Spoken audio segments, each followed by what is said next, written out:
Hello students, I am Arvind Kumar, PhD Physics from Suraj School, Rewari. Today we will discuss the next topic from 4th unit EMI and AC and of course first chapter EMI. And our today's topic is Fleming's right hand rule. Why we are discussing it? Because in last video we discussed about the Lenz law. Lenz law क्या था? जो हमें direction of induced current को बताता था.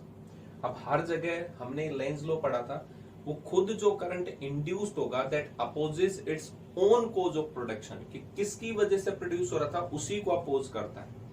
तो इसका मतलब उसके लिए एक रूल बनाया किसने? फ्लेमिंग ने. फ्लेमिंग के दो रूल हो गए, लेफ्ट हैंड रूल भी है. तो लेफ्ट रूल हमने पढ़ा था यूनिट नंबर 3 में, जिसमें magnetism, magnetic behaviour, magnetic field के बारे में हमने पढ़ा. वो लेफ्ट क्या कहता था? जब कोई भी चार्ज पार्टिकल किसी एक्सटर्नल मैग्नेटिक फील्ड में मूव करता है तो उस पर फोर्स लगता है. वो फोर्स किस डायरेक्शन में लगेगा उसके लिए क्या था? Fleming's left hand rule. याद करने के लिए, थोड़ा सा रिकॉल करने के लिए हम कह सकते हैं कि यूनिट नंबर 3 पहले आती है फोर्थ से, और हम जब लेफ्ट राइट बोलते हैं तो लेफ्ट जनरली हमारे पास में पहले आता है. तो इसका मतलब लेफ्ट आएगा वो यूनिट नंबर 3 में होगा, जो फोर्स के डायरेक्शन के लिए था बेसिकली किसी चार्ज पार्टिकल पे. और ये आता है राइट हैंड रूल. तो राइट जो है वो फोर्थ यूनिट में आएगा. फोर्थ यूनिट में क्या होता है? Induced current. तो इसका मतलब Fleming's right hand rule we use to identify the direction of induced current. इसका मतलब यहाँ पे इंड्यूस्ड करंट हम कैलकुलेट करेंगे, उसके लिए राइट हैंड रूल है. वही सेम है. We stretched our 2 fingers and thumb mutually perpendicular. Of course कौन सा हैंड होना चाहिए? Right hand. कि हम राइट हैंड की 2 finger, first finger, middle finger and thumb को स्ट्रेच करें mutually perpendicular. Then first finger, this one will give us the direction of magnetic field. ये हमें क्या प्रोवाइड करेगा? Direction of magnetic field. Left hand rule में भी यही magnetic field था, यानी दोनों केस में जो फर्स्ट फिंगर होगी वो डायरेक्शन ऑफ मैग्नेटिक फील्ड ही होगी. क्लियर हो गया? अब आगे हमें ये पता है कि मैग्नेटिक फ्लक्स चेंज होता है तब इंड्यूस्ड होता है. तो इसका मतलब मैग्नेटिक फ्लक्स चेंज करने के लिए तो कुछ ना कुछ चीज तो मोशन में होगी. और थंब जो है हम किसको रिप्रेजेंट करते हैं? बेसिकली थंब दिखाते हैं किसी चीज को, तो इसका मतलब वो फोर्स की रिप्रेजेंट करता है. अब फोर्स इधर लगेगा उधर ही मोशन होगा, तो वहां पे तो हम डायरेक्टली उसको फोर्स बोल देते थे, लेकिन यहाँ पे हम मोशन की बात करेंगे. और मोशन जो होगा वो किसकी वजह से होगा? Motion of conductor. किससे रिप्रेजेंट करेंगे? थंब से. तो इसका मतलब दो तो हमारे पास में क्लियर हो गए. वहां पे वो फोर्स था, यहाँ पे मोशन होगा. मैग्नेटिक फील्ड, लेफ्ट हैंड में मैग्नेटिक फील्ड थी फर्स्ट फिंगर, यहाँ पे लेफ्ट हैंड में फोर्स था, यहाँ पे मोशन ऑफ द कंडक्टर होगा या वेलोसिटी की डायरेक्शन होगी बेसिकली. अब मिडिल फिंगर पे बात आती है. राइट हैंड में क्या बचा? किसके लिए आइडेंटिफाई कर रहे हैं? इंड्यूस्ड करंट की डायरेक्शन. तो राइट हैंड में जो मिडिल फिंगर होगा that will provide us the direction of induced current. Clear हुआ? वहां पे वो वेलोसिटी था. दोनों रूल को एक बार एक पेज पे साथ साथ लिख लेंगे तो आपको जो कंफ्यूजन होने के चांसेस हैं वो नल एंड वॉइड हो जाएंगे. तो आप एक बार दोनों को अच्छे से कंपैरिजन करिए, कंफ्यूजन के चांसेस खत्म हो जाएंगे. तो इसका मतलब हम राइट हैंड रूल को आइडेंटिफाई करते हैं इंड्यूस्ड करंट की डायरेक्शन के लिए. ये तो बेसिक था, हम कई जगह अप्लाई करेंगे हमारी नेक्स्ट वीडियो में इसको.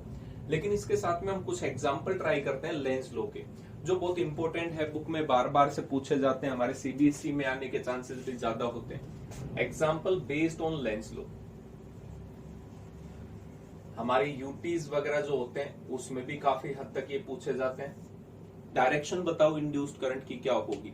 तो इसका मतलब यहाँ पे ये यूनिफॉर्म मैग्नेटिक फील्ड है जो ब्लू कलर में है, इसकी इतनी ही लिमिट है, यहीं तक है. यहाँ पे 4 हमने एग्जाम्पल ले लिए. इसी में एक स्क्वायर है, क्लोज लूप है, तो इसमें इंड्यूस्ड करंट प्रोड्यूस होगा क्योंकि क्लोज लूप है.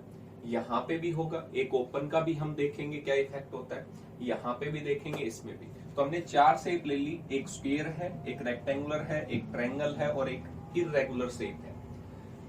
इसमें देखें तो ये inside the uniform magnetic field inter कर रहा है. जैसे मैं ये कहूं कि ये स्क्वायर साइड थी और ये इस मैग्नेटिक फील्ड के अंदर की तरफ जा रहा है, और ये क्या कर रहा है? इस मैग्नेटिक फील्ड से बाहर जा रहा है.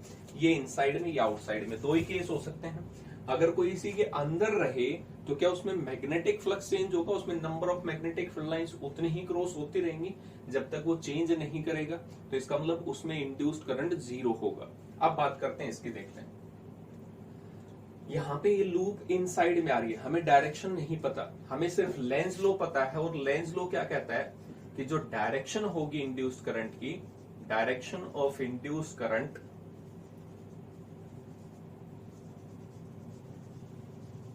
just opposes its own cause of production.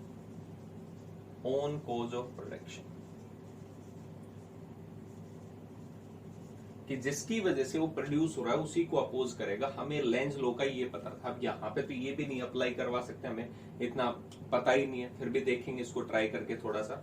इसको बेसिक में जाता है, फिर आगे देखेंगे राइट हैंड कैसे अप्लाई करते हैं। तो यहाँ पे देख रहे हैं तो मैग्नेटिक फील्ड जो है वो क्रॉस का मतलब क्या होता है, परपेंडिकुलर इनवर्ड है, और ये जो शेप है वो इसके इनसाइड में जा रही है।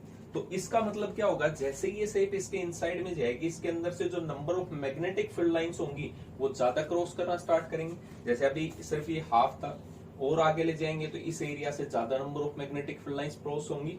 तो इसका मतलब मैग्नेटिक फ्लक्स जो है वो इंक्रीज हो रहा है। क्या हो रहा है, मैग्नेटिक फ्लक्स इंक्रीज। अब जो करंट इंड्यूस्ड होगा तो इसका काम है अपोज करना। अब इसके थ्रू मैग्नेटिक फ्लक्स इंक्रीज हो रहा है बेसिकली, इसका मतलब ये cross magnetic field lines increase हो रही है। अब उसको अपोज कैसे कर सकते हो आप, उसके अगेंस्ट में मैग्नेटिक फील्ड, क्योंकि जो इंड्यूस्ड करंट होगा, जहां पे करंट होता है वहां पे मैग्नेटिक फील्ड होती है, और मैग्नेटिक फील्ड की डायरेक्शन होगी।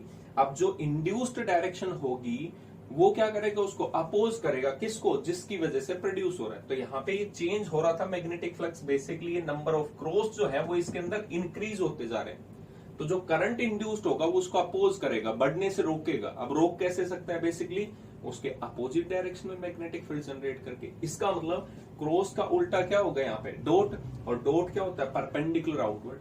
अब राइट हैंड थंब रूल से जाएं, हमें करंट की डायरेक्शन फाइंड आउट करनी है, लेकिन आपने इस कंसेप्ट से ये पता कर लिया कि जो इंड्यूस्ड मैग्नेटिक फील्ड होंगी उसकी डायरेक्शन अपोज करेगी। तो इसका मतलब क्रॉस के जस्ट अपोजिट में कौन सा होगा, डॉट, और डॉट क्या होता है, परपेंडिकुलर आउटवर्ड। अब अगर मैं कहूं कि यहाँ पे जो इंड्यूस्ड होगा वो डॉट है, तो इसका मतलब राइट हैंड थंब रूल के अकॉर्डिंग डायरेक्शन कैलकुलेट करें तो कैसी होगी, यहाँ पे एंटी क्लॉकवाइज। कैसी होगी यहाँ पे, एंटी क्लॉकवाइज। इसका मतलब जैसे जैसे ये इसके इनसाइड में जाएगा, क्रॉस बढ़ते जा रहे, तो जो करंट इंड्यूस्ड होगा वो इसको अपोज करेगा। अपोज करना हमेशा ही अपोज करेगा, चाहे वो डिक्रीज होता तो कैसे होता है उसका पोजीशन, उसी को बढ़ाना स्टार्ट कर देते। और अब ये इंक्रीज हो रही है मैग्नेटिक फील्ड लाइन, तो उसको सप्रेस करना स्टार्ट करेंगे। अपोज करना है हमारा काम बेसिकली लेंज लॉ के अकॉर्डिंग। तो इसका मतलब ये क्रॉस इंक्रीज हो रहे थे, इसलिए डॉट होंगे, और डॉट होंगे तो इसका मतलब ये डायरेक्शन ऑफ मैग्नेटिक फील्ड होगा राइट हैंड थंब रूल के अकॉर्डिंग। क्लियर हो गया पॉइंट, ये टर्म्स थी। दूसरा देखते हैं ये, ठीक है।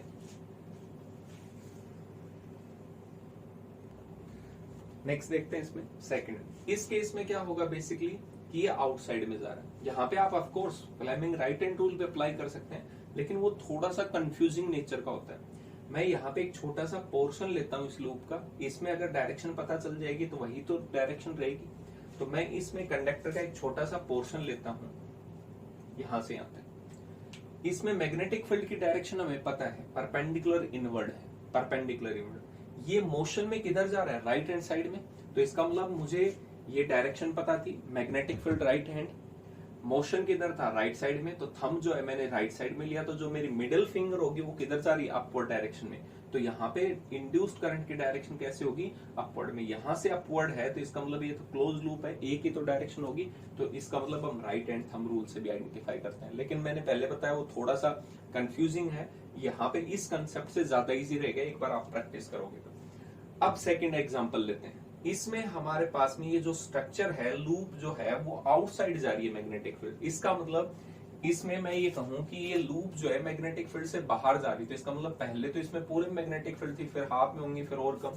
तो इसका मतलब जो मैग्नेटिक फील्ड लाइंस हैं वो कम होती जा रही हैं। तो मैग्नेटिक फ्लक्स चेंज होगा तो इसमें क्या होगा, ईएमएफ इंड्यूस्ड, और क्लोज सर्किट है तो करंट, हमें उसी करंट की डायरेक्शन आइडेंटिफाई करनी है। तो यहाँ पे मैंने कहा क्रॉस है, और क्रॉस क्या हो रहे हैं इस बार, कम हो रहे हैं। तो क्रॉस अगर कम होंगे तो जो करंट इंड्यूस्ड होगा वो जस्ट अपोज करेगा। अब जो चीज कम हो रही है उसका अपोज कैसे करोगे आप, उसी की डायरेक्शन में और उसको सपोर्ट करना, यानी कम होने से उसे रोकना। तो बेसिकली हम क्या कह रहे हैं, अपोज कर रहे हैं। अगर कम हो रही है और आप उसको और कम कर रहे हो तो इसका मतलब अपोजिशन थोड़ी हुआ, वो खुद ही कम होना चाह रहा था, आप क्या करोगे, उसे बढ़ाने की कोशिश करोगे। तो इसका मतलब ये क्रॉस जो थे इस स्ट्रक्चर के थ्रू कम हो रहे थे, और कम होंगे तो इसका मतलब क्या होगा, बेसिक सा कि हमें उनको उसी डायरेक्शन में सपोर्ट करना ताकि वो बढ़ना स्टार्ट करें। तो इसका मतलब अब अगर ये आउटसाइड जा रहा है तो यही मैग्नेटिक फील्ड हमें इंक्रीज करनी है, क्रॉस बढ़ाने, और क्रॉस बढ़ाएंगे तो मैग्नेटिक फील्ड किधर होगी, इंड्यूस्ड की इनसाइड में, क्रॉस का मतलब परपेंडिकुलर इनवर्ड। अब राइट हैंड थंब रूल हमें पता है, मैग्नेटिक फील्ड जो होंगी वो इनसाइड में थंब, तो यहाँ पे लूप हमारा राइट हैंड किस डायरेक्शन में रिवॉल्व करेगा, क्लॉकवाइज डायरेक्शन में। तो इसका मतलब यहाँ पे जो स्ट्रक्चर होगी वो बेसिकली ये है। तो इसका मतलब इसमें कैसा होगा, क्लॉकवाइज नेचर होगा। तो आउटसाइड जा रहा है तो क्लॉकवाइज, इनसाइड आ रहा है तो एंटी क्लॉकवाइज। स्ट्रक्चर कुछ भी हो, यहाँ पे भी अगर देखें तो ये मैग्नेटिक फील्ड इनसाइड में जा रहा है स्ट्रक्चर, तो इसका मतलब ये क्रॉस इंक्रीज होंगे, और क्रॉस अगर इंक्रीज हो रहे हैं तो जो करंट इंड्यूस्ड होगा उस क्रॉस को अपोज करेगा, अपोज मतलब डॉट बढ़ाएगा, इंक्रीज हो रहा है कम करने का तरीका उसके अपोजिट डायरेक्शन में। तो डॉट होंगे तो डॉट का मतलब परपेंडिकुलर आउटसाइड में, तो करंट कैसे होगा, फिर से वही सेम स्ट्रक्चर, एंटी क्लॉकवाइज। यहां पे क्या हो रहा था, आउटसाइड में जा रहा था जो जस्ट सिमिलर होगा, और इसका क्या था, क्लॉकवाइज स्ट्रक्चर। तो इसका मतलब यहाँ पे सिंपल सा ये रूल है, ये हमसे पूछ लिए जाते हैं। तो वहां पे अगर Fleming's right hand rule apply करेंगे तब भी हमें रिजल्ट मिलेगा, बट थोड़ा सा कंफ्यूजिंग हो जाता है। और कुछ एग्जांपल ट्राई करते हैं, देखते हैं क्या होता है। ये कुछ मैंने और एग्जांपल लिखे हैं, इनमें भी डायरेक्शन ऑफ इंड्यूस्ड करंट आपको फाइंड आउट करना है। देखते हैं कैसे। फर्स्ट एग्जांपल है, दो पार्ट लिए, करंट इंक्रीज भी हो सकता है, डिक्रीज उसी के सोर्स से लिए। ये एक वायर है और वायर में करंट जा रहा है इस डायरेक्शन में, राइट साइड में, इसमें करंट इंक्रीज हो रहा है, और यहाँ पे एक क्लोज लूप है, इसमें हमें डायरेक्शन ऑफ इंड्यूस्ड करंट बताना है कि किस डायरेक्शन में करंट इंड्यूस्ड होगा। पहले इसका लॉन्ग मेथड देखते हैं, फिर एक शॉर्ट ट्रिक अप्लाई करेंगे जो सभी जगह अप्लाई होगी, देखते हैं क्या होता है। यहाँ पे करंट इंक्रीज हो रहा है, सबसे पहले इस लूप के अक्रॉस जो मैग्नेटिक फील्ड है वो कैसे होंगी। तो मैग्नेटिक फील्ड के लिए क्या था, राइट हैंड थंब रूल था, करंट और मैग्नेटिक फील्ड में रिलेशन। करंट ऐसे जा रहा है तो राइट हैंड को जब अप्लाई करेंगे तो राइट हैंड की जो फिंगर्स होंगी इस लूप के कैसे आएंगे, परपेंडिकुलर आउटवर्ड। इसका मतलब मैं ये कह सकता हूं परपेंडिकुलर आउटवर्ड आ रही है तो इसके अक्रॉस क्या होगा, डॉट, ये डॉट। इस वायर के नीचे जाएंगे तो राइट हैंड साइड के अकॉर्डिंग नीचे जाएंगे तो कैसी होंगी, क्रॉस होंगी। अगर ये लूप नीचे की तरफ होती तो डायरेक्शन जस्ट चेंज हो जाएगी उस सिचुएशन में। देखते हैं, क्योंकि ऊपर जो है वो डॉट है, परपेंडिकुलर आउटवर्ड आएंगी, और नीचे जो होंगी वो परपेंडिकुलर इनवर्ड जाएंगी। उस सिचुएशन में देखते हैं क्या इफेक्ट है। अब करंट इंक्रीज हो रहा है वायर से, तो फॉर्मूला हमें पता है, mu naught upon 4π2I upon में आर मैग्नेटिक फील्ड का। इसका मतलब ये लूप तो वहां पे फिक्स है, लेकिन करंट इंक्रीज हो रहा है तो ये मैग्नेटिक फील्ड लाइंस इंक्रीज हो रही है, और इंक्रीज होंगी तो यहाँ पे ये जो डॉट है इस लूप के थ्रू वो क्या होते जा रहे हैं, इंक्रीज होते जा रहे हैं। अब लेंज लॉ क्या कहता है कि जो डायरेक्शन होगी इंड्यूस्ड करंट की, जो इंड्यूस्ड होगा उसकी वजह से जो मैग्नेटिक फील्ड होंगी वो उनका काम क्या है, जस्ट अपोज करना। जो इंड्यूस्ड हो रहे हैं, जिसकी वजह से हम प्रोड्यूस हो रहे हैं, उसी को क्या कर रहे हैं, अपोज कर रहे हैं, हमेशा उसके अगेंस्ट में बोल रहे हैं। तो यहाँ पे डॉट इस लूप के थ्रू इंक्रीज होते जा रहे हैं इस वायर में करंट इंक्रीज होने से। तो यहाँ पे जो करंट इंड्यूस्ड होगा वो क्या करेगा, इन डॉट को, that means perpendicular outward magnetic field increase हो रही है तो उसको डिक्रीज करना। अब कोई चीज इंक्रीज हो रही है तो उसको अपोज कैसे करेंगे, उसके जस्ट अपोजिट डायरेक्शन में। तो इसका मतलब हमारा जो डायरेक्शन है, टारगेट जो है वो हमें क्रॉस को इंक्रीज करना है। हमें क्या करना है, क्रॉस। ये डॉट बढ़ते जा रहे थे, क्रॉस मैग्नेटिक फील्ड होनी चाहिए जो परपेंडिकुलर इनवर्ड है। अब हमें पता चल गया है कि मैग्नेटिक फील्ड है वो इनसाइड में होनी चाहिए, तो करंट कैसे होगा, वापस मैग्नेटिक फील्ड और करंट में वही रिलेशन। मैग्नेटिक फील्ड इनसाइड में है तो राइट हैंड थंब रूल, तो करंट कैसे होगा, जस्ट क्लॉकवाइज डायरेक्शन। तो हमें यही तो आइडेंटिफाई करना था, कैसे होगा, जस्ट क्लॉकवाइज डायरेक्शन। क्लियर हो गया। तो यहाँ पे अब इसी का एक शॉर्टकट मेथड अप्लाई करते हैं, जो सभी जगह, जो लॉन्ग मेथड मैंने आपको बताया वो तो कहीं पे भी अप्लाई कर सकते हो और रिजल्ट वही आएगा सेम। अब बार बार वो चीजें नहीं सोचना है, उसके लिए एक शॉर्ट ट्रिक अप्लाई कर देखते हैं। जो लूप का पोर्शन जो नजदीक होगा वायर के, उसका एक छोटा सा पोर्शन मैंने कट किया, ये पोर्शन छोटा सा जो वायर के जो क्लोजेस्ट होगा उसका पोर्शन। अब वायर जो है, करंट जो है वो इंक्रीज हो रहा है इस डायरेक्शन में, डायरेक्शन क्या होनी चाहिए, जस्ट अपोजिट। तो करंट इंक्रीज हो रहा है इस डायरेक्शन में, तो अपोज कैसे करेंगे, उसके जस्ट अपोजिट डायरेक्शन में। तो यहाँ पे जो करंट होगा, तो करंट इंक्रीज हो रहा है तो उसके जस्ट अपोजिट में, यहाँ पे अपोजिट में आएगा तो भी क्या होगा, क्लॉकवाइज डायरेक्टली आगे। इसमें आप अप्लाई करो, इसमें छोटा सा पोर्शन लिया हमने, इसमें करंट जो है राइट साइड में डिक्रीज हो रहा है, तो इसका मतलब आपको अपोज करना है। तो अपोज करेंगे तो डिक्रीज हो रहा है, तो इसको अपोज कैसे करेंगे, इसी की डायरेक्शन में इसको और बढ़ाना। जो कम होना चाह रहा था उसको इंक्रीज कराने की कोशिश कर रहे हैं उसी की डायरेक्शन में। तो इसका मतलब डिक्रीज हो रहा है तो सेम डायरेक्शन, और अगर इंक्रीज हो रहा है तो अपोजिट डायरेक्शन। आप वैसे भी जो मैंने मेथड बताया उससे भी कैलकुलेट करेंगे तब भी सेम डायरेक्शन आएगी, एंटी क्लॉकवाइज। आप वेरीफाई कर लें। यहाँ पे भी वही सेम पोर्शन नीचे होता तो स्मॉलर सा पोर्शन कट करेंगे, करंट क्या हो रहा है इस डायरेक्शन में, डिक्रीज हो रहा है, तो हमारा काम क्या है उसका अपोज करना। दैट मीन्स डिक्रीज हो रहा है तो सेम डायरेक्शन, तो इसका मतलब जो डायरेक्शन इसमें वायर की होगी वही इस स्मॉलर पोर्शन में जो क्लोजेस्ट होगा वही सेम। इसका मतलब कौन सी डायरेक्शन होगी, क्लॉकवाइज। डिक्रीज हो रहा है तो सेम डायरेक्शन, इंक्रीज हो रहा है तो अपोजिट। यहाँ पे करंट क्या हो रहा है, इंक्रीज। इस लूप का एक छोटा सा पोर्शन मैंने कट किया, यहाँ पे इस डायरेक्शन में इंक्रीज हो रहा है तो इसके जस्ट क्या आएगा, opposite.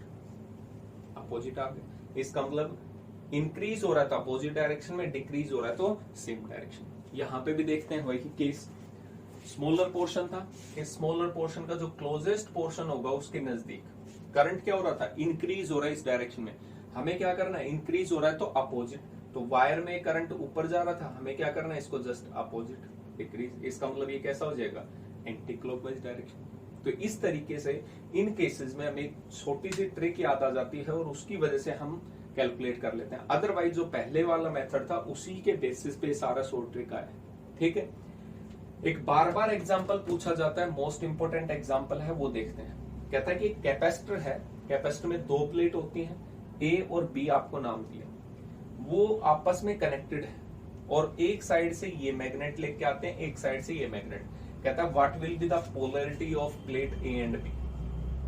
What is polarity, that means positive कौन सा होगा, नेगेटिव कौन सा होगा, वो हमें बताना। What is polarity of plate A and B, A and B हमें पोलैरिटी बतानी। तो अगर मुझे डायरेक्शन पता चल जाए इंड्यूस्ड करंट की तो आसानी से मैं इसको क्या कर सकता हूँ, कैलकुलेट कर सकता हूँ। इस चीज को ध्यान से देखेंगे एक बार। यहाँ पे मैं एक फिंगर का ही एग्जांपल ले लेता हूँ ध्यान से। ये फिंगर है क्लोज लूप, यानी प्लेट में है वो क्लोज नहीं बन रही। ये जो प्लेट है ये ए है ऊपर का, और ये जो है वो क्या है, बी है। क्लियर हो गया। इस तरीके से अटैच्ड है कि इसका आधा पोर्शन इस प्लेन ऑफ पेपर के बैक साइड में, इसलिए डॉट है, और जो आउटसाइड है वो आपको दिख ही रहा है। यहाँ पे ए प्लेट कनेक्टेड है, यहाँ पे बी प्लेट कनेक्टेड है। मैं एक मैग्नेट लेके आ रहा हूं जिसका नॉर्थ पोल है ये, और जैसे ही इसके नजदीक लेके आएंगे नॉर्थ पोल, तो अकॉर्डिंग टू लेंज लॉ यहाँ पे जो करंट इंड्यूस्ड होगा वो क्या करेगा, जस्ट अपोज करेगा। तो यहाँ पे अपोज कैसे कह सकते हैं हम, यहाँ से इधर से देखेंगे तो नॉर्थ पोल आ रहा है तो इसको अपोज कैसे कर सकते हैं, दूर रखना। नजदीक आ रहा है तो दूर रखने की कोशिश करेंगे। तो इसका मतलब यहाँ पे भी कैसा जनरेट होना चाहिए, नॉर्थ पोल। अब यहाँ पे अगर देखें तो नॉर्थ पोल जनरेट होने का मतलब क्या होगा, नॉर्थ पोल का मतलब क्या होता है, यहाँ पे लूप आपको बताई थी बेसिक, ये लूप में, इसका मतलब एंटी क्लॉकवाइज। और अगर साउथ पोल लूप में जनरेट होगा तो इसका मतलब कैसा होगा, क्लॉकवाइज डायरेक्शन। बस उसी का यूज करना है। नॉर्थ पोल नजदीक आ रहा था, इस साइड से जो लूप में जनरेट होगा वो नॉर्थ पोल होगा। इस साइड से क्या आ रहा था, साउथ आ रहा था, तो यहाँ पे देखेंगे इस साइड से तो क्या होगा, साउथ जनरेट होगा। क्लियर हो गया पॉइंट। तो यहाँ पे इस साइड से साउथ है और उस साइड से क्या है, नॉर्थ। अब यहाँ पे नॉर्थ, नॉर्थ का मतलब इधर से करंट जा रहा है और ऊपर की तरफ जा रहा है। यहाँ पे इस साइड से देख रहे हैं, नॉर्थ साइड से, नॉर्थ साइड से देखेंगे तो यहाँ पे नॉर्थ जब बनेगा तो इसका मतलब क्या होगा, एंटी क्लॉकवाइज। तो एंटी क्लॉकवाइज अगर बन रहा है तो इसका मतलब बी प्लेट से और किधर जा रहा है, ए प्लेट की तरफ। तो उस सिचुएशन में हम क्या कह सकते हैं, ये पॉजिटिव है और ये क्या है, नेगेटिव। मैंने सेम बुक का एग्जांपल नहीं लिया, मैंने अपने अकॉर्डिंग इसको एस्टेब्लिश किया है, आप उसको वेरीफाई करेंगे। क्लियर हो गया। मैंने सिर्फ पोलरिटी बताई। इधर से देखेंगे तो साउथ है, साउथ का मतलब यहाँ पे साउथ पोलरिटी है, और साउथ का मतलब यहाँ पे सिंपल सा है कि बी प्लेट से और किधर जा रहा है करंट, ए प्लेट की तरफ। तो जहां से स्टार्ट होता है करंट वो कौन सी प्लेट होती है, पॉजिटिव, और जहां पे पहुंचता है वो कौन सी होती है, नेगेटिव प्लेट। क्लियर हो गया पॉइंट। तो यहाँ पे ये एग्जाम्पल काफी बार आपकी बुक में भी मिल जाएगा। तो इस तरीके से हम direction of induced current calculate करते हैं। आई होप आपको अच्छे से समझ में आया होगा। आप इसके काफी एग्जाम्पल मिलेंगे, उनकी प्रैक्टिस कर सकते हो। और अगर किसी को कोई प्रॉब्लम होती है डायरेक्शन आइडेंटिफाई करने में तो मुझे पर्सनली मैसेज भी कर सकते हैं।